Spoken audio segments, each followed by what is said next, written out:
Capítulo 5. João Bunyan, Sonhador Imortal. Ano 1628 a 1688. Caminhando pelo deserto deste mundo, parei num sítio onde havia uma caverna, a prisão de Belford. Ali deitei-me para descansar. Em breve adormeci e tive um sonho. Vi um homem coberto de andrajos de pé e com as costas voltadas para a sua habitação, tendo sobre os ombros uma pesada carga e nas mãos um livro. Faz 3 séculos que João Bunyan assim iniciou o seu livro, O Peregrino.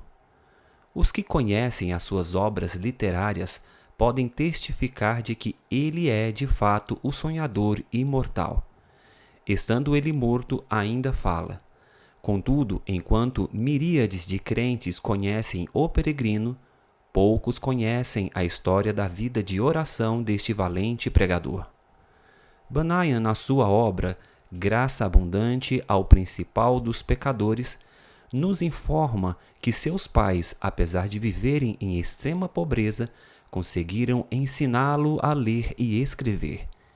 Ele mesmo se intitulou a si próprio de o principal dos pecadores. Outros atestam que era bem-sucedido, até na impiedade. Contudo, casou-se com uma moça de família cujos membros eram crentes fervorosos. Bunyan era funileiro, e como acontecia com todos os funileiros, era paupérrimo. Ele não possuía um prato nem uma colher, apenas 2 livros, O Caminho do Homem Simples para os Céus e A Prática da Piedade, obras que seu pai, ao falecer, lhe deixara. Apesar de Bunyan achar algumas coisas que lhe interessavam nesses 2 livros, somente nos cultos é que se sentiu convicto de estar no caminho para o inferno. Descobre-se nos seguintes trechos copiados de Graça Abundante ao Principal dos Pecadores, como ele lutava em oração no tempo de sua conversão.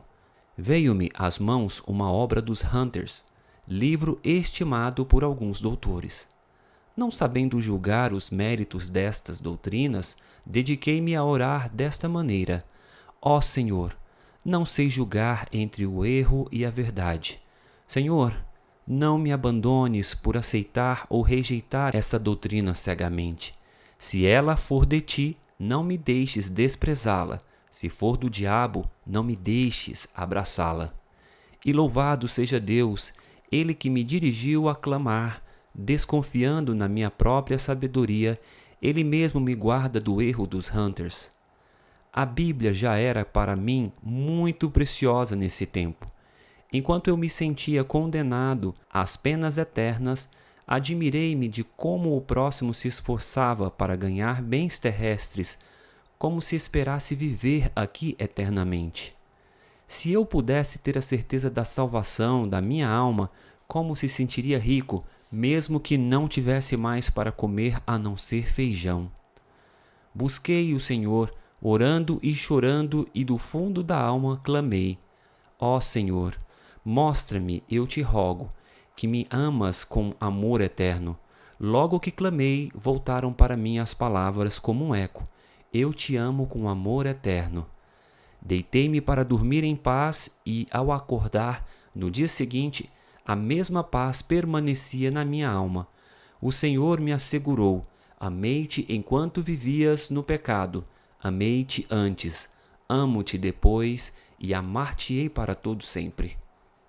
Certa manhã, enquanto tremia na oração, porque pensava que não houvesse palavra de Deus para me sossegar, ele me deu esta frase: A minha graça te basta.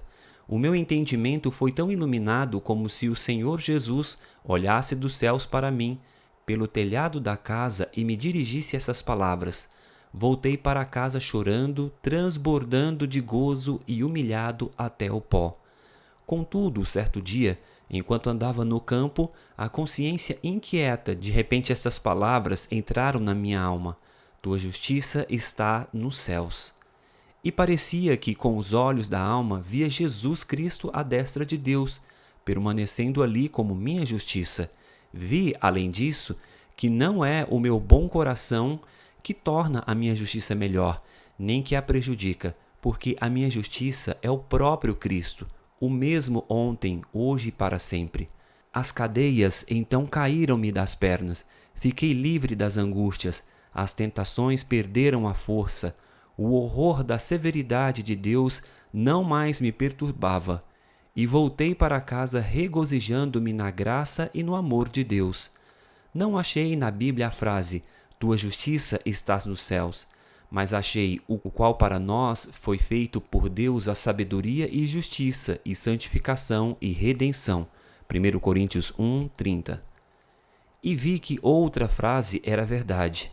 Enquanto eu assim meditava, o seguinte trecho das Escrituras penetrou no meu espírito com poder, não pelas obras de justiça que houvéssemos feito, mas segundo a sua misericórdia nos salvou. Assim fui levantado para as alturas e me achava nos braços da graça e misericórdia. Antes temi a morte, mas depois clamei: quero morrer. A morte tornou-se para mim uma coisa desejável. Não se vive verdadeiramente antes de passar para a outra vida. Oh, pensava eu, esta vida é apenas um sonho em comparação à outra. Foi nessa ocasião que as palavras herdeiros de Deus se tornaram tão cheias de sentido que eu não posso explicar aqui neste mundo. Herdeiros de Deus, o próprio Deus é a porção dos santos. Isso vi e disso me admirei. Contudo, não posso contar o que vi. Cristo era um Cristo precioso na minha alma. Era o meu gozo, a paz, o triunfo por Cristo eram tão grandes que tive dificuldade em conter-me e ficar deitado. Bunyan, na sua luta para sair da escravidão do vício e do pecado, não fechava a alma dos perdidos que ignoravam os horrores do inferno.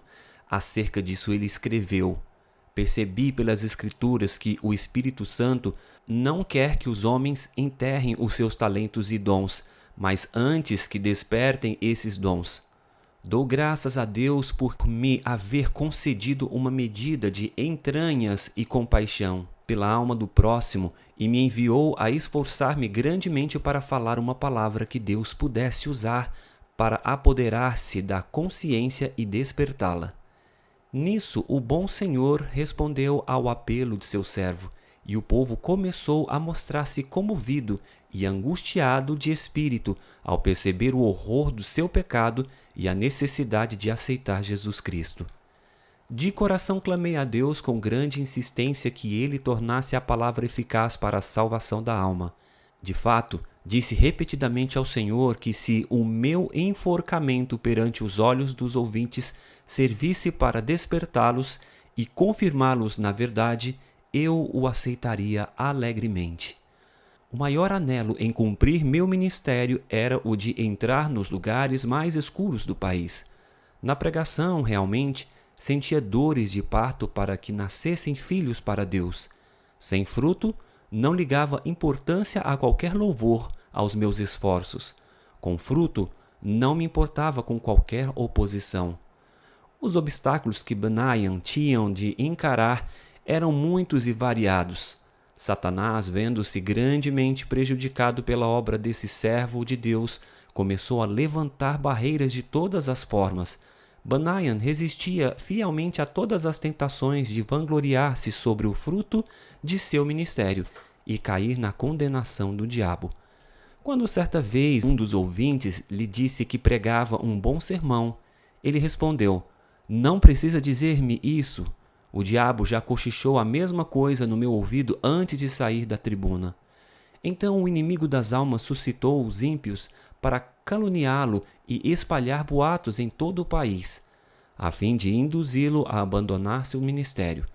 Chamavam-no de feiticeiro, jesuíta, cangaceiro e afirmavam que vivia amancebado, que tinha 2 esposas e que os seus filhos eram ilegítimos. Quando o maligno falhou em todos esses planos de desviar Bunyan do seu ministério glorioso, os inimigos denunciaram-no por não observar os regulamentos dos cultos da igreja oficial. As autoridades civis o sentenciaram à prisão perpétua, recusando terminantemente a revogação da sentença Apesar de todos os esforços de seus amigos e dos rogos da sua esposa, tinha de ficar preso até se comprometer a não mais pregar. Acerca da sua prisão, ele disse: Nunca tinha sentido a presença de Deus ao meu lado em todas as ocasiões como depois de ser encerrado, fortalecendo-me tão ternamente com esta ou aquela escritura até me fazer desejar, se fosse lícito, maiores provações para receber maiores consolações. Antes de ser preso, eu previa o que aconteceria, e duas coisas ardiam no coração acerca de como podia encarar a morte se chegasse ao tal ponto. Fui dirigido a orar pedindo a Deus me fortalecesse com toda a força segundo o poder da sua glória, em toda a fortaleza e longanimidade, dando com alegria graças ao Pai.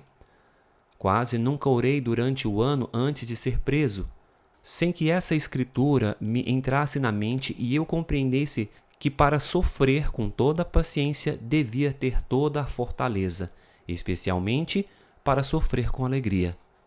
A segunda consideração foi na passagem que diz: Mas nós temos tido dentro de nós mesmos a sentença de morte para que não confiássemos em nós mesmos, porém em Deus que ressuscita os mortos.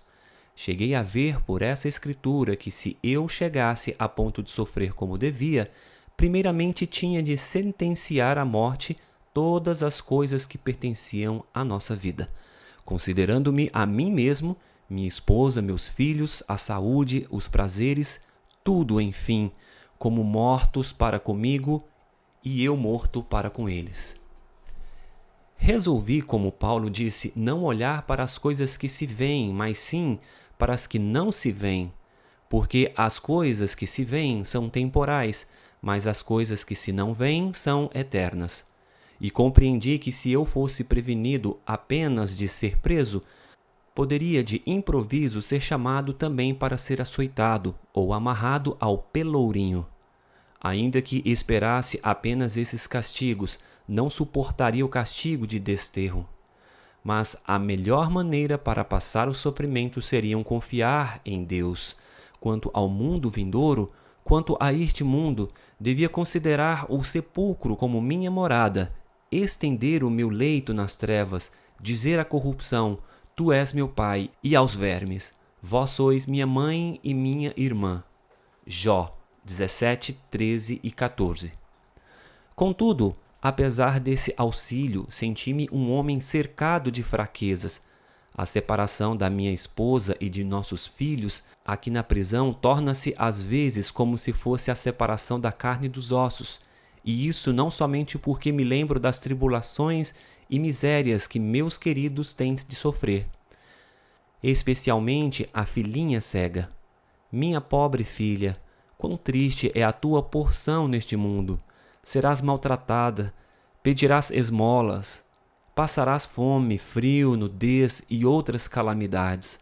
Oh, os sofrimentos da minha ceguinha quebrar-me-iam o coração aos pedaços. Eu meditava muito, também sobre o horror ao inferno para os que temiam a Cristo a ponto de se recusarem a glorificar a Cristo, suas palavras e leis perante os filhos dos homens. Além do mais, pensava sobre a glória que ele preparara para os que em amor, fé e paciência testificavam dele. A lembrança destas coisas serviam para diminuir a mágoa que sentia ao lembrar-me de que eu e meus queridos sofriam pelos testemunhos de Cristo. Nem todos os horrores da prisão abalaram o espírito de João Bunyan. Quando lhes ofereciam a sua liberdade sobre a condição de ele não pregar mais, respondia: Se eu sair hoje da prisão, pregarei amanhã, com auxílio de Deus. Mas se alguém pensar que, afinal de contas, João Bunyan era apenas um fanático, deve ler e meditar sobre as obras que nos deixou. Graça abundante ao principal dos pecadores, chamado ao ministério, o peregrino, a peregrina, a conduta do crente, a glória do templo, o pecador de Jerusalém é salvo, as guerras da famosa cidade de alma humana, a vida e a morte de homem mau, o sermão do monte, A Figueira Infrutífera, Discursos sobre Oração, O Viajante Celestial, Gemidos de uma Alma no Inferno, A Justificação é Imputada e etc.